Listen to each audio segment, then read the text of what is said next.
Students, welcome back to my YouTube channel जिसका नाम है एडुकेटिव। और आज हम पढ़ने वाले हैं chapter 4 materials, metal and non metal. बच्चों, इस चैप्टर का फर्स्ट पार्ट हम पिछली वीडियो में कवर कर चुके हैं और इस वीडियो में हम इस चैप्टर का सेकंड पार्ट कवर करेंगे। तो फर्स्ट पार्ट देखने के लिए ऊपर जो आई बटन लगा है उसको क्लिक कीजिए, जिससे कि आप चैप्टर को अच्छे से समझ पाएं। तो चलिए चैप्टर स्टार्ट करते हैं। बच्चों, हमने अपनी पिछली वीडियो में मेटल्स की फिजिकल प्रॉपर्टीज़ के बारे में पढ़ा था और इस वीडियो में हम क्या पढ़ेंगे? मेटल्स की केमिकल प्रॉपर्टीज़ के बारे में पढ़ेंगे। तो चलिए स्टार्ट करें। You are familiar with the phenomena of rusting of iron. तो बच्चों, आप सभी जंग लगने की प्रक्रिया से परिचित होंगे। आपने देखा होगा कि कुछ लोहे की चीज़ें जब बहुत टाइम तक बाहर मॉइस्चर में, एयर के कांटेक्ट में रहती हैं तो उसमें ब्राउन कलर की एक लेयर आ जाती है, जिसे हम क्या कहते हैं? रस्ट कहते हैं, जंग कहते हैं, जो कि उन लोहे की चीज़ों को धीरे धीरे खराब कर देता है। Recall the reaction by which rust is formed. तो आप उस रिएक्शन को याद करने की कोशिश कीजिए, स्मरण कीजिए, जिससे कि रस्ट बनता है, जंग बनता है। You had also performed in class 7th an activity of burning a magnesium ribbon in air. तो बच्चों, आपने 7th क्लास में एक एक्टिविटी की थी जिसमें मैग्नीशियम रिबन को एयर में बर्न करके दिखाया गया था। You had learned that in both the process oxide formation take place. तो इन दोनों की दोनों प्रोसेस में, दोनों ही प्रक्रियाओं में क्या हुआ था कि ऑक्साइड फॉर्म होते हैं, ऑक्साइड फॉर्मेशन होती है। Complete the following reaction of iron and magnesium with oxygen. तो यहाँ पे आपको दो रिएक्शन दिए हुए हैं, इनको आपको कंप्लीट करना है, जिसमें बताना है कि जब आयरन ऑक्सीजन और वाटर के साथ रिएक्ट करता है तो क्या बनता है और मैग्नीशियम ऑक्सीजन के साथ रिएक्ट करता है तो क्या बनता है। तो बच्चों, जब आयरन रिएक्ट करेगा ऑक्सीजन और वाटर के साथ तो बनेगा आयरन ऑक्साइड, और जब मैग्नीशियम रिएक्ट करेगा ऑक्सीजन के साथ तो बनेगा मैग्नीशियम ऑक्साइड। यानी कि दोनों की दोनों ही प्रक्रियाओं में दोनों ही मेटल्स के क्या बनेंगे? ऑक्साइड फॉर्म होंगे, ऑक्साइड बनेंगे। अब हमें यहाँ दी हुई है एक एक्टिविटी, जिसमें हमें क्या चेक करना है? हमें ये चेक करना है कि जो रस्ट फॉर्मेशन हुआ है उसकी नेचर कैसी होगी, वो एसिड होगा या बेस होगा। तो चलिए देखते हैं। Let us check the nature of rust form as a result of reaction between iron, oxygen and water. तो जो रस्ट फॉर्मेशन हुआ है, जो जंग बना है, किस किस के रिएक्शन से? आयरन, ऑक्सीजन और वाटर के रिएक्शन से। तो उसका नेचर चेक करने के लिए एक्टिविटी कर रहे हैं। Collect A spoon of rust and dissolve it in a very little amount of water. तो सबसे पहले हमें क्या करना है? एक स्पून में, एक चम्मच में हमें थोड़ा सा जंग, रस्ट को इकट्ठा करना है और उसको कुछ पानी लेकर उसमें डिज़ोल्व करना है, घोलना है। You find that the rust remain suspended in water. तो जब आप रस्ट को पानी में घोलेंगे तो देखेंगे कि वह सस्पेंडेड फॉर्म में, एक निलंबन की फॉर्म में उसमें रहता है। शेक द सस्पेंशन वेल, और आपको उसको अच्छे से मिलाना है। Test the solution with red and blue litmus papers, और उसके बाद जो ये सोल्यूशन है इसका रेड और ब्लू लिटमस पेपर से टेस्ट करना है। What do you observe? आपने क्या ऑब्जर्व किया? इज दिस सोल्यूशन एसिडिक और बेसिक? तो जो ये सोल्यूशन हमने बनाया है ये एसिडिक है या बेसिक है, यानी कि अम्ल है या क्षारीय प्रकृति का है। Now recall the activity of burning of magnesium ribbon. और जो हमने 7th क्लास में मैग्नीशियम रिबन को जलाने की एक्टिविटी की थी, अब उसको याद कीजिए आप। The ash obtained on burning magnesium ribbon is dissolve in water and tested for its acidic basic nature. तो उसको क्या करेंगे? जब मैग्नीशियम रिबन को जलाया तो उसकी जो राख बनी उसको पानी में घोला और उसको भी उसके एसिडिक या बेसिक नेचर के लिए टेस्ट किया। इज द सोल्यूशन एसिडिक और बेसिक? तो जो ये सोल्यूशन है वो एसिडिक होगा या बेसिक होगा, अम्ल होगा या क्षारीय होगा। How do you ascertain this? इसका आप पता कैसे लगाएंगे? You must have observe that the red litmus turn blue. तो आपने ऑब्जर्व किया कि जो रेड लिटमस पेपर है वो ब्लू में चेंज हो गया, ब्लू हो गया यानी कि नीला हो गया। So oxide of magnesium is also basic in nature. तो जैसे कि हमारा जो जंग है, रस्ट है, वो भी, और मैग्नीशियम का जो ऑक्साइड है वो भी नेचर में कैसे हैं, दोनों के दोनों ही कैसे हैं, बेसिक हैं, क्षारीय हैं। In general metallic oxide are basic in nature. और अगर हम यही पाते हैं कि जो मेटेलिक ऑक्साइड हैं जितने भी, वो सामान्यतः कैसे होते हैं, नेचर में बेसिक होते हैं यानी कि क्षारीय प्रकृति के होते हैं। अब यहाँ देखिए, इस बच्चे के दिमाग में एक क्वेश्चन आ रहा है। क्या क्वेश्चन आ रहा है? Does copper also get rusted? क्या कॉपर में भी जंग लगता है? I have seen a greenish deposit on the surface of copper vessel. तो बच्चों, कई बार हमारे पास जो तांबे के बर्तन होते हैं उस पर ये कह रहा है कि मैंने उस पर एक ग्रीनिश लेयर देखी है, एक ग्रीन कलर का जो डिपॉजिट होती है वो उस पर आ जाती है। When a copper vessel is exposed to moist air for long, it acquires a dull green coating. तो अगर हम किसी कॉपर वेसल को काफ़ी दिन तक मॉइस्चर और एयर में छोड़ दें तो क्या होगा, उस पर एक ग्रीन कलर की, हरे रंग की कोटिंग परत आ जाती है। The green material is a mixture of copper hydroxide and copper carbonate. तो बच्चों, जो ग्रीन कलर की परत होती है वो किस चीज़ की होती है? वो मिक्सचर होता है कॉपर हाइड्रोक्साइड का और कॉपर कार्बोनेट का। Let us now observe the reaction of non metal with oxygen. अब हम क्या देखेंगे, कुछ नॉन मेटल के ऑक्सीजन के साथ रिएक्शन को ऑब्जर्व करेंगे। तो चलिए अब करते हैं activity 4.4। Take a small amount of powdered sulphur in a deflagrating spoon and heat it. तो हमें क्या करना है, थोड़ी सी मात्रा में सल्फर को पाउडर की फॉर्म में लेना है एक स्पून के अंदर। If deflagrating spoon is not available, you may take a metallic cap of any bottle and wrap a metallic wire around it and it give the shape shown in figure 4.4a। तो अगर आपके पास इस तरह कोई spoon नहीं है तो आप इस तरह की एक स्पून बना सकते हैं। कैसे बनाएंगे, एक किसी बोतल का कैप लेंगे और उसके चारों तरफ क्या लपेट देंगे, वायर लपेट देंगे, जिससे कि ये कैप आपकी बन जाएगी जो कि एक स्पून का काम करेगी। As soon as sulphur start burning, introduce the spoon into a gas jar, gas tumbler. और जैसे ही सल्फर जलना स्टार्ट करेगा, हम क्या करेंगे, उस स्पून को एक गैस जार के अंदर या गैस ग्लास टम्बलर के अंदर डाल देंगे। Cover the tumbler with a lid to ensure that the gas produced does not escape. और उसके बाद हम क्या करेंगे, उस टम्बलर को कवर कर देंगे, ढक देंगे लिड से, इसलिए ताकि उसकी जो गैस है वो बाहर ना निकल पाए। Remove the spoon after some time, और कुछ टाइम के बाद चम्मच को बाहर निकाल लेंगे। Add a small quantity of water into the tumbler and quickly replace the lid. और थोड़ी देर बाद क्या करेंगे, थोड़ी सी मात्रा में पानी लेकर उस टम्बलर में डाल देंगे और जल्दी से उसको लिड को लगा देंगे। शेक द टम्बलर वेल, उसके बाद उस टम्बलर को क्या करेंगे, शेक करेंगे, हिलाएंगे। Check the solution with red and blue litmus paper, और उसके बाद हम क्या करेंगे, उस सॉल्यूशन को चेक करेंगे रेड और ब्लू लिटमस पेपर से। जो लाल और नीला लिटमस पेपर आता है उसके साथ उसको टेस्ट करेंगे। The name of product form in the reaction of sulphur and oxygen is sulphur dioxide gas.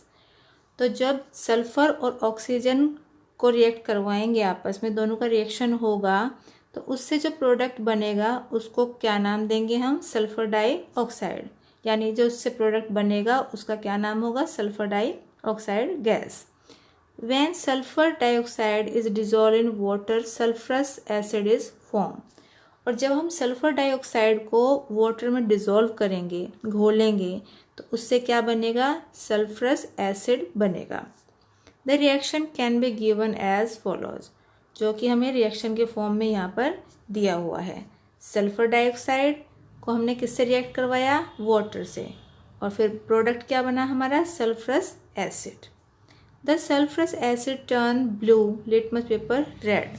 और जो सल्फरस एसिड है वो ब्लू लिटमस पेपर को किस में टर्न कर देता है? रेड में।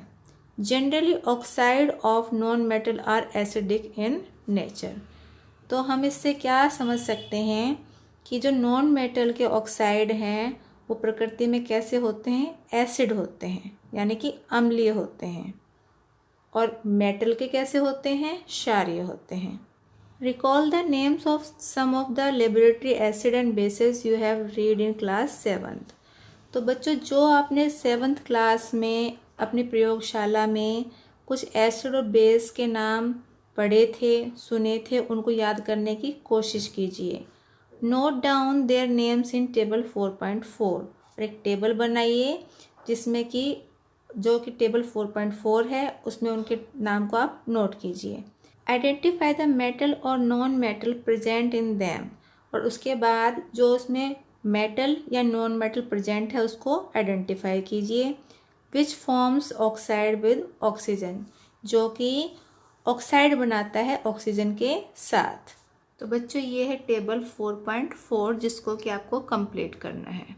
इसमें आपको क्या बताना है? Metals and non metal in acid and base. तो यहाँ पर बेस का नाम लिखना है और उसमें कौन सा मेटल है वो बताना है। यहाँ पर आपको एसिड का नाम लिखना है और उसमें कौन सा नॉन मेटल है वो बताना है। तो इसी तरह से इस टेबल को कंप्लीट करना है आपको। अब आगे क्या पढ़ना है हमें? Reaction with water. अब हमें पानी के साथ रिएक्शन देखना है। Let us see how metal and non metal react with water. चलिए देखते हैं कि जो नॉन मेटल और मेटल है वो वाटर के साथ कैसे रिएक्ट करते हैं। Sodium metal is very reactive. जो सोडियम धातु होती है बहुत ज़्यादा रिएक्टिव होती है, अभिक्रियाशील होती है। It react vigorously with oxygen and water. और ये बहुत तेज़ी से ऑक्सीजन और वाटर के साथ क्या करती है? रिएक्ट करती है, क्रिया करती है। A lot of heat is generated in the reaction. और बहुत ज़्यादा मात्रा में हीट जनरेट होती है इस रिएक्शन में। जब ये रिएक्ट करती है किसके साथ? ऑक्सीजन के साथ और वाटर के साथ, तो बहुत ज़्यादा मात्रा में हीट, ऊष्मा उत्पन्न होती है। It is therefore stored in kerosene. और इसीलिए हम जो सोडियम है इसको केरोसिन में स्टोर करके रखते हैं ताकि ये ऑक्सीजन से और वाटर से रिएक्ट ना कर पाए। तो अब है हमारी एक्टिविटी 4.5। जो बच्चों ये एक्टिविटी है ये आपको अपने टीचर के साथ ही करनी है या टीचर्स को ही बच्चों को करके दिखानी है। और जो इसमें सल्फ़र का साइज़ लेना है वो गेहूं के दाने के जितना आपको यूज़ करना है। और जो आपको इसको पकड़ना है वो किससे करना है? टोंग से, चिमटे की सहायता से इसको या किसी हैंडल की सहायता से पकड़ना है। तो देखते हैं क्या एक्टिविटी है। Take a 250 ml beaker glass tumbler. तो सबसे पहले आपको एक 250 ml का बीकर या ग्लास लेना है। Fill half of it with water. और इसको आपको आधा पानी से भरना है। Now carefully cut a small piece of sodium metal. और उसके बाद बहुत ही सावधानी से आपको एक छोटा सा पीस कट करना है सोडियम धातु का। Dry it using filter paper and wrap it in a small piece of cotton. इसको आपको एक फ़िल्टर पेपर की हेल्प से ड्राई करना है, सुखाना है और इसके बाद इसको एक कॉटन के पीस में रैप करना है। Put the sodium piece wrapped in cotton into the beaker. और उसके बाद इसको लपेट कर क्या करना है? बीकर में रखना है। Observe carefully. उसके बाद इसको ध्यान से ऑब्जर्व कीजिए। During observation keep away from the beaker. और जब आप ये ऑब्जर्व करेंगे तो बीकर से दूर रहेंगे। When reaction stop touch the beaker. और जब रिएक्शन ख़त्म हो जाएगा तो आपको उसके बाद बीकर को टच करके देखना है। What do you feel? आप कैसा फील करेंगे? Has the beaker become hot? तो क्या जो बीकर है वो गर्म है? Test the solution with red and blue litmus paper. और उसके बाद आपको क्या करना है? इस सोल्यूशन को रेड और ब्लू लिटमस पेपर से टेस्ट करना है। इज़ द सोल्यूशन एसिडिक और बेसिक? तो जो क्या ये सोल्यूशन एसिडिक है, अम्लीय है या बेसिक है, क्षारीय है? तो इसको आपको टेस्ट करके देखना है। You observe that sodium react vigorously with water. Some other metal do not do so. तो आपने ऑब्जर्व किया या देखा कि जो सोडियम है वो बहुत तेज़ी से क्रिया करता है वाटर के साथ, लेकिन कुछ ऐसे मेटल है जो ऐसा नहीं करते। For example, iron react with water slowly. जैसे कि जो लोहा है, आयरन है, वो वाटर के साथ बहुत धीरे धीरे रिएक्ट करता है। आपने देखा ना, जब जंग लगती है लोहे में तो एक बहुत ही स्लो प्रोसेस होता है, अचानक एक दिन में नहीं लग जाता बल्कि धीरे धीरे होता है। Generally non metal do not react with water through they may be very reactive in air. और अक्सर ये देखा जाता है कि जो नॉन मेटल होते हैं वो जल्दी से रिएक्ट नहीं करते वाटर के साथ, और वो क्या करते हैं, एयर के साथ बहुत जल्दी रिएक्ट करते हैं। Such non metals are stored in water. तो ऐसे जो नॉन मेटल होते हैं, अधातुएं होती हैं, उनको पानी में स्टोर किया जाता है।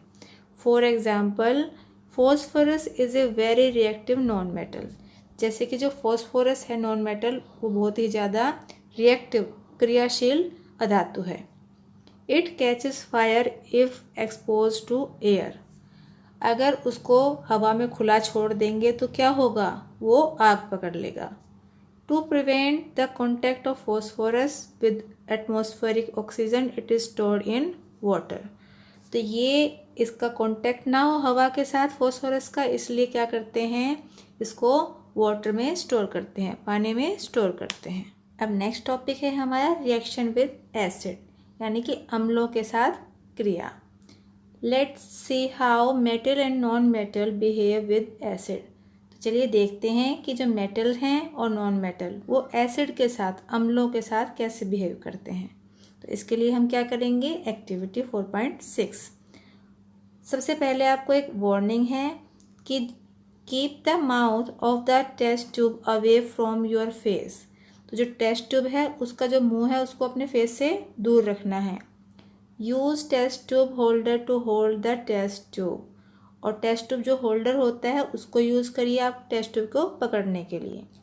Take samples of metal and non metal listed in table 4.5 in a separate test tube and label them as A, B, C, D, E and F।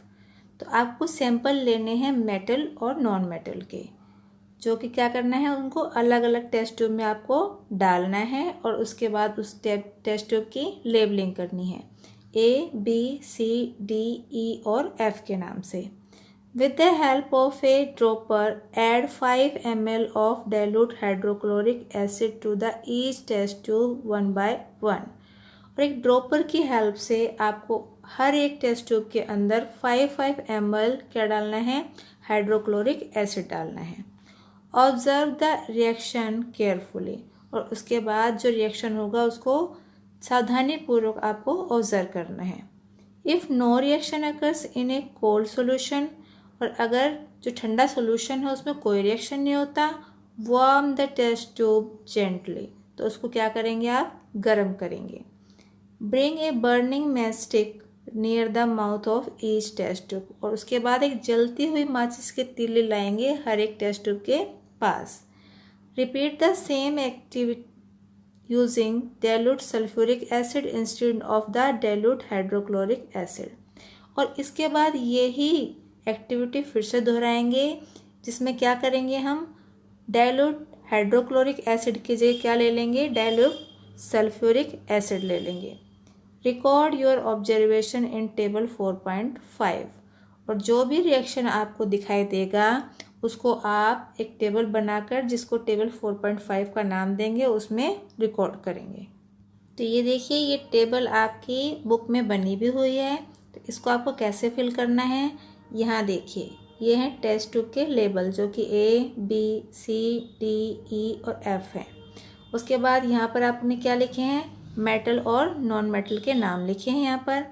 उसके बाद क्या करना है आपको, रिएक्शन कैसे लिखना है इनका, dilute हाइड्रोक्लोरिक एसिड के साथ रिएक्शन देखना है, पहले रूम टेम्परेचर पर और फिर वार्म पे गर्म करके देखना है। उसके बाद आपको क्या करना है, इन सभी का रिएक्शन देखना है dilute सल्फ्यूरिक एसिड के साथ। ऐसे ही पहले रूम टेम्परेचर पर और उसके बाद फिर उसको गर्म करके। तो जो भी रिएक्शन होगा उसको ऑब्ज़र्व करके आपको यहाँ पर फिल करना है।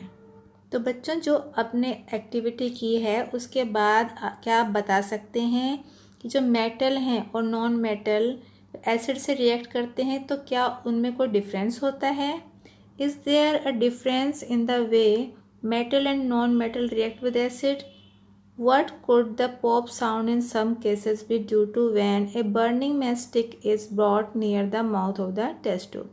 तो कुछ टेस्ट ट्यूब के पास जब आप मैचस्टिक को लेके जाएंगे, जलती हुई माचिस के तीली को लेके जाएंगे, तो उनमें से एक साउंड प्रोड्यूस होगी, पॉप की साउंड प्रोड्यूस होगी। ऐसा क्या सोचते होंगे कि उसमें से ये ध्वनि क्यों उत्पन्न हो रही है? You must have found that non-metal generally do not react with acid.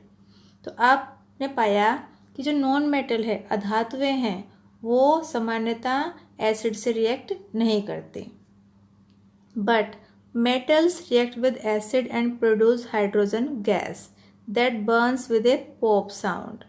लेकिन जो धातुएं हैं वो एसिड के साथ रिएक्ट करती हैं और जिससे कि क्या प्रोड्यूस होती है? हाइड्रोजन गैस, जो कि एक पॉप साउंड के साथ बर्न होती है, जलती है। You must have notice that copper does not react with dilute hydrochloric acid. और आप ये भी नोटिस करेंगे कि जो कॉपर है वो डाइल्यूट हाइड्रोक्लोरिक एसिड के साथ रिएक्ट नहीं करता। इवन ऑन हीटिंग, यहाँ तक कि गर्म करने पर भी रिएक्ट नहीं करता। But it react with sulphuric acid, लेकिन ये सल्फ्यूरिक एसिड के साथ रिएक्ट करता है। बच्चों, अब तक हमने पढ़ा कि जो मेटल और नॉन मेटल हैं वो एसिड से कैसे रिएक्ट करते हैं, और अब हम पढ़ेंगे रिएक्शन विद बेस, यानी कि बेस के साथ कैसे रिएक्ट करते हैं, यानी कि क्षारों के साथ उनका रिएक्शन कैसा होता है।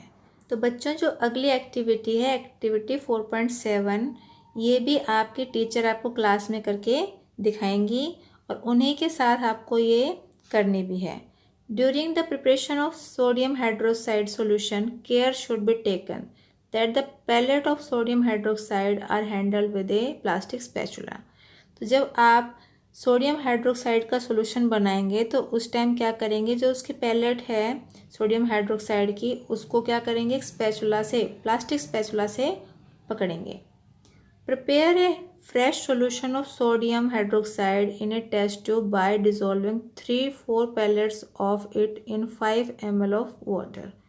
तो आपको एक फ्रेश सॉल्यूशन बनाना है सोडियम हाइड्रोक्साइड का एक टेस्ट ट्यूब के अंदर, जिसमें कि आप 3 से 4 पैलेट क्या डालनी है, सोडियम हाइड्रोक्साइड की डालनी है, और पानी कितना लेना है, 5 ml. Drop a piece of aluminium foil into it, और उसके अंदर आपको क्या करना है, एक एल्युमिनियम फॉयल का पीस ड्रॉप करना है, डालना है। Bring a burning match stick near the mouth of the test tube, और उसके बाद एक जलती हुई माचिस की तीली उसके पास लेके जानी है। ऑब्जर्व केयरफुली, और उसको सावधानी पूर्वक आपको ऑब्जर्व करना है। What does the pop sound indicate? जो पॉप की ध्वनि है वो क्या दर्शाती है? As before, the pop sound indicate the presence of hydrogen gas. तो हम पहले भी देख चुके हैं कि जो ये पॉप की ध्वनि है वो हाइड्रोजन गैस की उपस्थिति को दर्शाती है। Metal react with sodium hydroxide to produce hydrogen gas. जो मेटल होते हैं, धातुएं होती हैं, वो सोडियम हाइड्रोक्साइड के साथ रिएक्ट करके हाइड्रोजन गैस प्रोड्यूस करती हैं। Reaction of non metal with bases are complex, जबकि नॉन मेटल के साथ जो बेस हैं उनका रिएक्शन जटिल है, मुश्किल है। अब हम फिर से एक एक्टिविटी करेंगे, activity 4.8। Take 500 ml beaker and label them ABCDE। तो आपको 500 ml के बीकर्स लेने हैं और उस पर क्या मार्क करना है, ABCD और E। Take about 50 ml of water in each beaker, और लगभग आपको 50 ml वाटर हर एक बीकर में लेना है। Dissolve in each beaker a teaspoon of each substance as indicated in figure 4.6a, और हर एक बीकर में आपको 1 चम्मच एक पदार्थ ऐड करना है जो कि आगे आपको 4.6 फिगर में दिखाया गया है। Keep the beaker undisturb for some time, और उसके बाद सभी बीकरों को बिना डिस्टर्ब किए रख देना है कुछ टाइम के लिए। Record your observation in your notebook, और जो भी ऑब्जर्व आप करेंगे उसको अपनी नोटबुक में रिकॉर्ड करना है। तो देखते हैं फिगर 4.6 में कौन कौन से सब्सटेंसेस दिखाए गए हैं जो कि हमें बीकर में डिसॉल्व करने हैं। तो ये देखिए यहाँ दिखाया हुआ है हमें ये beaker A, B, C, D और ई, और इसमें क्या क्या डाला हुआ है देखते हैं। बीकर ए कॉपर सल्फेट और जिंक ग्रेन्यूल, बीकर बी में कॉपर सल्फेट और आयरन नेल, बीकर सी में जिंक सल्फेट और कॉपर टर्निंग्स, बीकर डी में आयरन सल्फेट और कॉपर टर्निंग्स, बीकर ई में जिंक सल्फेट और iron nail. What changes do you observe in the various beaker, तो जो बीकर आपने रखे हैं उसमें आप क्या क्या चेंज देखते हैं। Do have read that one metal displaces another metal from its compound in aqueous solution, तो बच्चों आपने पढ़ा है कि एक धातु दूसरी धातु को उसके यौगिक से जलीय विलयन में क्या कर देती है, विस्थापित कर देती है। इन beaker A zinc replace copper from copper sulphate, जो बीकर ए है उसमें जिंक रिप्लेस करता है कॉपर को, किससे, कॉपर सल्फेट से। That is why the blue colour of copper sulphate disappear and A powdery red mass of copper is deposit at the bottom of the beaker. इसलिए क्या होता है कि जो कॉपर सल्फेट का ब्लू कलर है वो अदृश्य हो जाता है और पाउडरी रेड कलर का एक डिपॉजिट उसके बॉटम पर, बीकर के बॉटम पर रह जाता है, जम जाता है। The reaction can be represented as follow, और इस रिएक्शन को हम इस तरह से दिखा सकते हैं। यह है कॉपर सल्फेट प्लस जिंक, उसके बाद रिएक्शन होने के बाद zinc sulphate plus copper. You can write down the reaction taking place in beaker be in similar manner, और इसी तरह से आप बीकर बी के रिएक्शन को भी लिख सकते हैं। I have understood the reaction taking place in beakers A and B, but I am still confused why there is no change in beaker C, D and E. तभी बच्चा क्या कह रहा है कि मैं जो बीकर A और B में रिएक्शन हुआ है उसको समझ गई हूँ, लेकिन जो बीकर C, D और E है उसमें जो रिएक्शन है उनके उसमें जो कोई चेंज नहीं हुआ है, इसलिए उनको देखकर मैं कुछ कंफ्यूज हूँ। There could have been displacement of zinc by copper in beaker C and by iron in beaker E. जो बीकर C है उसमें जिंक का विस्थापन हो सकता था कॉपर के द्वारा, और जो बीकर E है उसमें आयरन का विस्थापन हो सकता था। Similarly, iron could be displaced by copper in beaker D, और इसी तरह आयरन भी विस्थापित हो सकता था कॉपर के द्वारा बीकर डी में। Since we do not see any change in beaker C, क्योंकि हमें बीकर सी में कोई चेंज नहीं दिखता, we can infer that copper is not able to replace zinc from zinc sulphate. तो हम ये पाते हैं कि कॉपर जिंक सल्फेट से जिंक को रिप्लेस नहीं कर सकता। बट वाई, लेकिन क्यों? When zinc can replace copper in beaker A, जबकि जो जिंक है वो कॉपर को रिप्लेस करता है बीकर A में। Why cannot copper replace zinc in beaker C? तो कॉपर रिप्लेस क्यों नहीं कर सकता जिंक को बीकर C में? Remember that science is not arbitrary. तो जो साइंस है, विज्ञान है, ये कोई मनमाना ज्ञान नहीं है। It follows definite rules based on fact. ये एक निश्चित रूल को फॉलो करता है जो कि तथ्यों पर आधारित होता है। And the rule here is that zinc is more reactive than copper and iron. और रूल के अकॉर्डिंग क्या है? जिंक ज़्यादा रिएक्टिव है बजाय कि कॉपर और आयरन के, यानी कि आयरन और कॉपर से ज़्यादा रिएक्टिव कौन है? Zinc. A more reactive metal can replace a less reactive metal, but a less reactive metal can not replace A more reactive metal. एक जो ज़्यादा रिएक्टिव मेटल होता है, अधिक क्रियाशील मेटल जो होता है, वो कम क्रियाशील मेटल को रिप्लेस कर सकता है, जबकि जो कम क्रियाशील मेटल है वो ज़्यादा क्रियाशील मेटल को रिप्लेस नहीं कर सकता। Now you can understand why there are no displacement reaction in beaker D and E also. तो अब आप समझ गए होंगे कि जो बीकर डी और बीकर ई हैं उसमें विस्थापन क्रियाएं क्यों नहीं हुई। Can you guess the sequence of metal from more reactive to less reactive among zinc, iron and copper. तो क्या अब आप अनुमान लगा सकते हैं कि जिंक, आयरन और कॉपर में से कौन ज़्यादा रिएक्टिव है और कौन कम रिएक्टिव है। तो इसको पढ़ने के बाद तो आप अब अनुमान लगा ही सकते होंगे कि सबसे ज़्यादा रिएक्टिव कौन है, जिंक। बच्चों ये जो सारी क्रियाएं हमने पढ़ी है एक दूसरे को रिप्लेस करने की, ये कहलाते हैं डिस्प्लेसमेंट रिएक्शन, यानी कि विस्थापन अभिक्रियाएं। अब हमारा लास्ट टॉपिक है uses of metal and non metals, धातुओं और अधातुओं के उपयोग।